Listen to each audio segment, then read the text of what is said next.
நன்றி ஆராவிசன். அந்நிய செய்திகளை புரிந்து கொள்ள வேண்டிய நேரம் வந்துவிட்டது. இது மக்களுக்கான ஒவ்வொரு புரிதலும். இது டெல்லியில ஸ்டூடண்ட்ஸ் நீட் எக்ஸாம்காக தான் போராடிட்டு இருக்காங்க. வேண்டியது நேத்து நைட் என்னன்னா பால் எடுத்துட்டு வந்து நிக்கிறீங்க. அடுத்து என்ன AK-47 எடுத்து வந்து நிக்க போறீங்களா? இன்னைக்கு பாரத பிரதமர் உலக தலைவர்னு சொல்லி எல்லாரும் சொல்லி ஒத்துக்கிறாங்க. முதல்வர் விஜய் அவர்களையும் அவமானப்படுத்தும் வகையில சினிமா துறையை சார்ந்தவர்களே நடக்கிறது உண்மையான போராட்டம் இல்லடா. காஷ்மீர் அந்தஸ்துக்கு என்னடா சம்பந்தம்? இங்க உள்ள யாரு இருக்கா தெரியுதா? போராட்டம் பண்றவங்களுடைய எண்ணிக்கையில பாதிக்கும் மேற்பட்டோர் மாணவர்கள் கிடையாது. ஒரு முற்றுப்புள்ளி வைப்போம். நீட் தேர்வை பற்றி தெரிந்து கொள்வோம். இப்ப தர்மேந்திர பிரதான் என்ன பண்ணிருக்காங்கன்னா மொத்த பழைய சிலபஸ் ஹிஸ்டரியும் மாத்தாங்க. அதெல்லாம் லெப்டிஸ்ட்ங்காங்க, லெப்டிஸ்ட்லாம் இல்ல, இதெல்லாம் தேச துரோகிகள். சோ இத புரிஞ்சுக்கிட்டவன் ஷேர் பண்ணு. அது இருக்க கூடாதுன்னா அப்ப நீங்க படிக்காமயே பட்டம் வாங்கணும்னு ஆசைப்படுறது எந்த விதத்துல நியாயம்? இன்னைக்கு பாரத பிரதமர் வணக்கம் கிங்லி சிவாஜி சேனல் நேயர்களே. நாம இன்னைக்கு தமிழ்நாடு மட்டுமல்ல இந்தியா முழுக்க தொடர்ந்து போராடிட்டு இருக்கிறவங்க எல்லாருக்கும் முதல்ல அவங்க பாதம் தொட்டு வணங்கி கேட்டுக்கிறேன். ஏன்னா அறிவுக்கு கொஞ்சம் வேலை கொடுங்க. நீங்க யோசிக்கிறது மட்டுமல்ல, நீங்க செய்யக்கூடிய திறன், செயல்திறன் எல்லாமே ஸ்ட்ராங்கா பக்கபலமா இந்த நாட்டுக்கு பயனுள்ளதா இருக்கணும். ஆனா அதை விட்டுட்டு சாதாரண எவ்வளவோ நாட்டுல எவ்வளவோ பிரச்சனைகள் இருக்கு. ஆனா மாணவர்களும் தேர்வு முக்கியம் தான். அந்த தேர்வு முக்கியங்கிற ஒரே காரணத்தினாலதான் இந்த தேர்வை ரத்து செய்துட்டு மீண்டும் மறுதேர்வு வச்சாங்க. ஆனா இதனால மாணவர்கள் நிறைய பேர் பயனடைஞ்சிருக்காங்க. அதெல்லாம் சொல்லாத இந்த மக்கள், இந்த கரப்பாம்பூச்சி பாட்டி, ஆனா சில அரசியல்வாதி சுயநலத்திற்காக இருக்கக்கூடியவங்களை சேர்த்துக்கிட்டு இன்னைக்கு பல லட்சம் ரூபாய் கோடிக்கணக்கில் பணத்தை இறக்கி மாணவர்களிடையே பெரிய கலவரத்தை உருவாக்குறாங்க. இதற்கு ஆதாரம் வேணும்னா நிறைய இருக்கு. ஆனா இதற்கு துணை உறுதுணையா துணை போறது சில பேர் விஷயம் தெரியாம சினிமா நடிகர்கள் ஏன் துணை போறாங்க? ஏன் கர்நாடகாவுக்கு தமிழ்நாட்டுக்கு நீர் பிரச்சனை இருக்கு, இதற்காக போனாங்களா? இதற்காக போகல. அதே மாதிரி சட்டம் ஒழுங்கு பிரச்சனை எவ்வளவோ இருக்கு, போதை சம்பந்தமான பிரச்சனைகள் எவ்வளவோ இருக்கு, இன்னைக்கு சாராய கடைங்கிற சொல்லக்கூடிய மதுமான பிரச்சனைகள் எவ்வளவோ இருக்கு. அதெல்லாம் விட்டுட்டு ஆனா நீட் தேர்வுங்கிறது ஒரு நல்ல விஷயம். அப்ப நீங்க சொல்றதை பார்த்தா படிக்காமையே பட்டம் கொடுக்கணுங்கிறாங்களா? இதற்கு முன்னாடி எவ்வளவோ பிரச்சனைகளை தமிழ்நாட்டில் எவ்வளவோ மூத்த அரசியல் அறிஞர்கள் எடுத்திருக்காங்க. ஆனா ஒண்ணுத்துக்குமே இல்லாத இந்த விஷயத்துக்கு, உப்புச்சப்பு இல்லாத விஷயத்திற்கு சினிமா துணை நடிகர்கள் மற்றும் முக்கிய பிரமுக நடிகர்கள், இயக்குனர்கள் எல்லாம் களம் இறங்கியிருக்காங்க. இந்த களம் இறங்கினது இதெல்லாம் பாத்தீங்கன்னா ரொம்ப வெக்கமா இருக்கு. நீட் தேர்வு முதல்ல இந்த நீட் தேர்வுனுடைய தாள் முதல்ல பார்த்துருப்பாங்களான்னு கேட்டீங்கன்னா கிடையவே கிடையாது. நீட் தேர்வு தாள்ல இவங்களாம் பார்த்தே இருக்க மாட்டாங்க. மகன் தேர்வு எழுதினார், நானும் சென்றிருந்தேன். ஆனா உண்மையிலேயே இதை நான் ரொம்ப வரவேற்கிறேன். ஏன்னா நல்ல அறிவார்ந்த ஒரு இளைஞர்களும் மாணவர்களும் முன்னுக்கு வரணுங்கிறதுனால தேர்வு ரத்து செஞ்சுட்டு முதல்ல வச்சிருக்காங்க. குற்றம் எங்கே நடக்காம இருக்கு? எல்லா இடத்திலும் குற்றம் நடக்கத்தான் செய்யுது. அந்த குற்ற நடவடிக்கை எடுத்த பிறகும் அரசியல் சுயலாபத்துக்காகவும் வெளிநாட்டினுடைய தீய சக்திகள் காரணமாகவும் சில பேர் பணத்தை வாங்கிக்கிட்டு ரவுடிகளை இறக்கி இந்த கரப்பான் பூச்சி பார்ட்டி போன்ற இருக்கிறவர்கள் எல்லாம் கொடுமை செய்கிறாங்க. அறிவார்ந்து நல்ல விஷயத்துக்கு போராடுங்க. வெற்றி காண்போம், ஜெயிப்போம். Thank you friends. யூடியூபர் மதன் கூட காக்ரோச் ஜனதா பார்ட்டிக்கு 5 நாளில் பல மில்லியனில் ஃபாலோவர்ஸ் இன்ஸ்டாகில் வந்திருக்காங்கன்னு சொல்லியிருக்காங்க. ஆனால் பிரதமர் மோடி அவர்கள் மாணவர்களுக்காகவும் நாட்டுக்காகவும் நிறைய நல்ல விஷயங்களையும் செய்து நாடையும் உலக அளவில் கொண்டு வந்திருக்காங்க. அவரை புகழ்வது நம்ம நாட்டுக்கு செய்யும் பாரத புண்ணியம். அவரை இகழ்வது அது விரோதம், துரோகம்.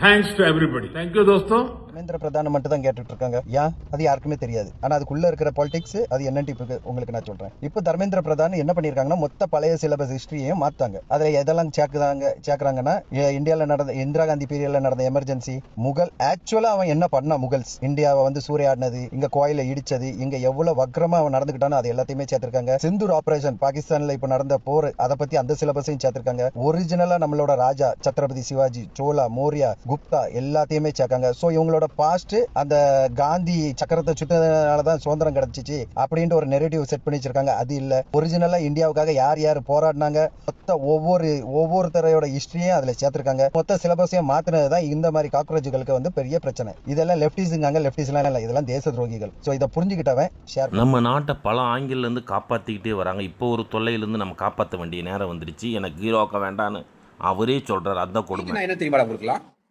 நீட் எவ்வளவு நல்ல விஷயம் தெரியுமா உங்களுக்கு? இன்னைக்கு என் பொண்ணு டாக்டர்.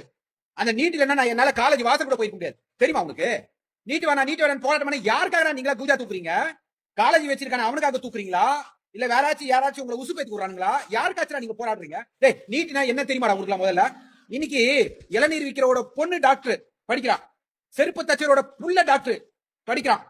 பிளம்பிங் ஒர்க் பண்ண இரும்பு கட்டு இருப்பார் மேல அவரோட புள்ள டாக்டர். என்னடா தெரியும் உங்களுக்கு நீட்டை பத்தி? என்ன தெரியும்? வசதி படைச்சவன் மட்டும் தான் டாக்டர் ஆயிட்டு இருந்தான். அது கூட எப்படி தெரியுமா ஆயிட்டு இருந்தான்?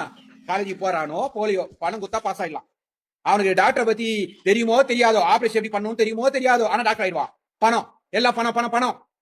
என்னடா ஓவரா சீன் போடுறீங்க? டெல்லியில போராட்டம் பண்றானா அதனால தமிழ்நாட்டுல பண்றாங்களா? யாரடா ஏமாத்துறீங்க? டேய், எங்க மாதிரி பேரண்ட்ஸ் தானே தெரியும் எவ்வளவு கஷ்டம்னு. எத்தனை காலேஜ் ஏறி இருக்கேன் தெரியுமா? டேய், நீட்னா என்ன தெரியுமாடா? ஒரே ஒருத்தன் கூட திருட்டு பண்ண முடியாது. ஏன் காலேஜ் ஓனரே நினைச்சா கூட அவன் பொண்ணை படிக்க வைக்க முடியாதா நீட்ல பாஸ் பண்ணாம? தெரியுமா உங்களுக்கு? பெருசா பேசுறீங்க. எவ்வளவு அழகான ஒரு ஸ்கீம் தெரியுமா மோடி அவர்கள் கொண்டு வந்த ஸ்கீம். முட்டாள்தனமா பேசிக்கிறீங்க, முட்டாள்தனமா போராட்டம் பண்றீங்க. இல்ல படிச்சவன பாதி பேர் முட்டாளதான் இருக்கான் தமிழ்நாட்டுல. டேய், டெல்லியில நடக்கிறது உண்மையான போராட்டம் இல்லடா. காசு வாங்கின்னு காஷ்மீருக்கு வந்து அந்தஸ்து கொடுக்கணுமா? நீட்டுக்கும் காஷ்மீர் அந்தஸ்து என்னடா சம்பந்தம்? இங்க உள்ள யாரு இருக்கா தெரியுதா? எனக்கு தெரிஞ்சு ஒருத்தன் ஏமாத்துறான் தெரியுமா உங்களுக்குலாம்? டைரக்டாவே காலையில சீட் வாங்க முடியாது அப்பலாம் தெரியுமா? அதுக்கு ஒரு ஏஜென்ட்டுக்கு ஒரு 25 லட்சம். காலேஜ்ல அப்பலாம் ஒரு டொனேஷன் உண்டு. இப்ப வாங்க சொல்லலாம், இப்ப வாங்குறானுங்க. ஆனா கவர்மெண்ட் பிக்சர் 25 லட்சம் ரூபாய் 25 லட்சம் ரூபாய் மேல வாங்க முடியாது. புரியுதா? முன்னாடிலாம் அது கிடையாது. 25 லட்சம் காலேஜ் பீஸ்னா 50 லட்சம் ரூபாய் டொனேஷன் காலேஜுக்கு.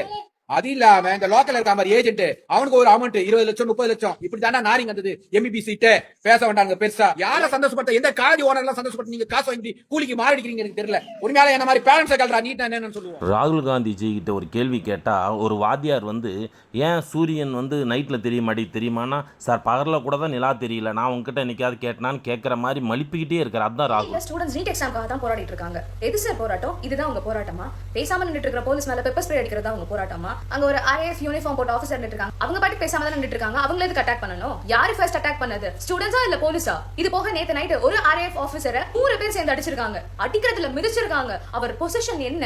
அவர் அந்த இடத்துக்கு எவ்வளவு கஷ்டப்பட்டு வந்திருப்பாரு. இது பத்தாததுக்குன்னு வாள் எடுத்துட்டு வந்து போராடிட்டு இருக்கீங்க. முத நாள் என்னன்னா கல்லடிக்க வேண்டிட்டு வந்து நிக்கிறீங்க. அடுத்து என்ன AK-47 எடுத்து வந்து நிக்க போறீங்களா? இதுல வேற எல்லாரும் சப்போர்ட். ஸ்டூடெண்ட்ஸ் பேசாம தான் இருந்தாங்க. யார் ஸ்டூடெண்ட்ஸ் பேசாம இருந்தா? அவ்வளவு வீடியோ எவிடன்ஸ் இருக்கு. இதுல வேற போலீஸ் வந்து ஹராஸ் பண்ணிட்டாங்க. அத நான் வன்மையா கண்டிக்கிறேன். அப்போ CJP பண்ணது கரெக்ட்டா? ஒரு ஃபீமேல் ஜர்னலிஸ்ட் ஹராஸ் பண்ணிருக்காங்க.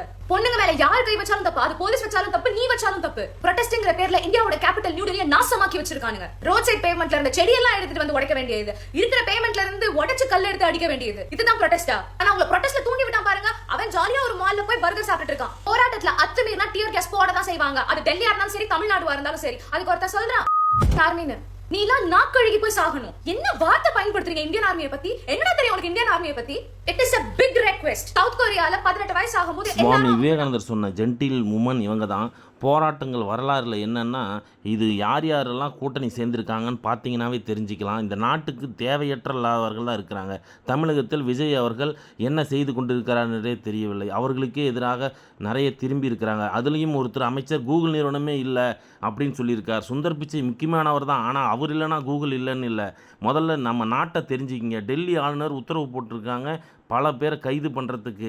ஆனால் அதையெல்லாம் நீக்கி மோடி அவர்கள் உத்தரவு கொடுத்துருக்கார். இதை விட முக்கியம், இந்த ஆர்ப்பாட்டத்திற்கு மத்திய அரசு மோடி அவர்கள் தான் பர்மிஷன் கொடுத்துருக்கார். இதை யாருமே சொல்ல மாட்டேங்கிறாங்க. பர்மிஷன் கொடுத்ததன் காரணம் மாணவர்கள் மீது நம்பிக்கை வைத்து. ஆனால் இதுக்கு வதந்தி பரப்ப பல லட்சம் கோடி பணம் இறக்கியிருக்காங்க, செலவு பண்ணிட்டு இருக்காங்க. திரு அண்ணாமலை அவர்கள் ஒரு பேட்டியில் சொல்கிறாரு, சம்பந்தமே இல்லாமல் பேசியிருக்காரு. மோடி தால் கசிவுக்கு மத்திய அரசு மோடி அவர்களும் பொறுப்பேற்க வேண்டும் அப்படின்னு சொல்லியிருக்காரு. அப்படி இருக்கும்போது இவர் எந்த அப்டேட்டில் இருந்தார்? ஏன் இப்படி ஆகிட்டார்? தணிக்கை ஆரம்பிக்கிறதுனால என்னன்னு தெரியல. ஆனால் அதற்கான தண்டனை வழங்கப்பட்டது. குறித்த நேரத்தில் அனைத்துமே மாற்றம் செய்யப்பட்டு இந்தியா அவ்வளோ வளர்ச்சியில் போதுன்னு அவருக்கும் தெரியும். இது மட்டும் இல்லாமல் இங்கே இருக்கிற திமுகவாகட்டும், திராவிட கட்சிகளாகட்டும், இப்போ இருக்கிற டிவிகே ஆகட்டும், அவங்களுக்கெல்லாம் அரசியலுக்கு குருவாக விளங்கக்கூடியவர்கள் எவ்வளவோ இருக்கிறாங்க. வங்கசு அவர்கள் எவ்வளவோ அவர்கள் சேவை செய்தவர், சாதாரண மனிதர்கள். அதனால தான் அவரை மத்திய அரசு நேரில் சந்தித்தது. இன்னொரு கொரோனா வந்தால் தான் இந்த இந்தியாவை இந்த மக்கள் தெரிந்து கொள்வார்கள் என்பார்கள். திரு தர்மேந்திர பிரதமர் அவருக்கு நன்றியும், திரு ஜோஷிக்கு அவர்களுக்கு வாழ்த்துக்களும், நல்ல மனிதர்கள் நல்ல மக்களுக்கு வாழ்த்துக்களும் நன்றியும் தெரிவித்துக் கொள்கிறோம். இதில் பல பக்கங்கள் எளிமையான கேள்விகளுடன் உங்கள் பார்வைக்காக நீட்டினுடைய தாள்.